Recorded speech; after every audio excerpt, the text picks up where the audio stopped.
Welcome to the Darwin Podcast. I'm your host, the official CRG, and today I want to talk about a topic I've been seeing a lot recently, and that is actually drop shipping and the positive and negatives of the topic as a whole. But before we get started, make sure to leave a like and subscribe down below. That way you don't miss any weekly episodes and posts. You can find video of this episode strictly on YouTube, but the audio everywhere else. Now, to get right into it, dropshipping is a form of retail business in which the seller accepts customer orders without actually touching any stock or keeping it on hand. And now, yes, this is the official definition, but there is actually two different ways you can dropship, debating on how you want to build your company. And that is through housing and shipping products out yourself, or trying to have a third party seller hold and ship it for you, having you only manage the company and product placement. For example, sites like Shopify allow users to start their own drop shipping company by simply creating a website and a platform and adding products to it, which then they can price and send to a third party company, which then will package and ship it to the customers who buy. And now that does sound like a very quick and easy way to get rich and make money, but don't be fooled, because just like any other business, dropshipping does have its positive and negatives. You see, when it comes to dropshipping overall, the fact that you can create a company and sell products online without even having to touch the inventory is amazing. But the problem is when you do all that, your buyers and customers are no longer guaranteed 100% perfection and timing of their products.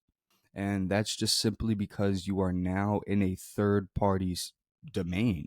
They run everything. So if you're shipping bags of chips or glass products and they end up popped or broken, you now have to take the fall for that, because you have to put personal money to reimburse them.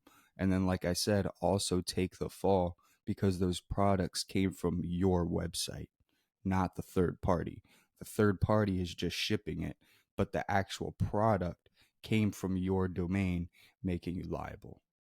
And now, yes, you could just buy products in bulk and ship and sell them yourself. But over time, the more your business gains attention, the more your product sales will be placed. And then you have to just pack everything, do all of it by yourself. That's going to cost more money than if you were to just invest in a reliable third party vendor.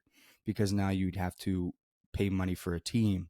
You potentially have to get a warehouse, debating on how much your business is booming, because it's going to be very hard to work a 9 to 5 job, come home, pack and ship 100 to 200 orders to have them out the next 2 days, because quality of a product and timing is what makes your e-commerce business. Also, when it comes to drop shipping, another big positive and negative it has as a whole is that your company is now strictly based off the economy's wants and needs. And now, yes, that could be good because there is a lot of supply and demand. A lot of people want new products, a lot of people want old products. It's all depending on, like I said, their wants and needs, but it can also leave you with extra supplies and more money just sitting around than you actually intended for, because you're not only fighting other drop shippers and other major corporations, but you're also battling new items and fashion ideas that are coming out every single day.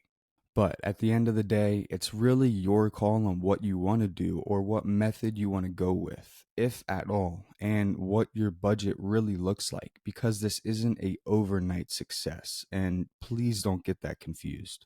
There are ways to make money through this, but you have to have a valid and safe third party seller or enough time and storage to do it all yourself, because without all that product placement, you are going to just lose more money than you started with and lose motivation in something that could have been made for you. But with that said, today's quote is by Thomas Watson. He once said, To be successful, you have to have your heart in your business and your business in your heart. I appreciate you tuning in.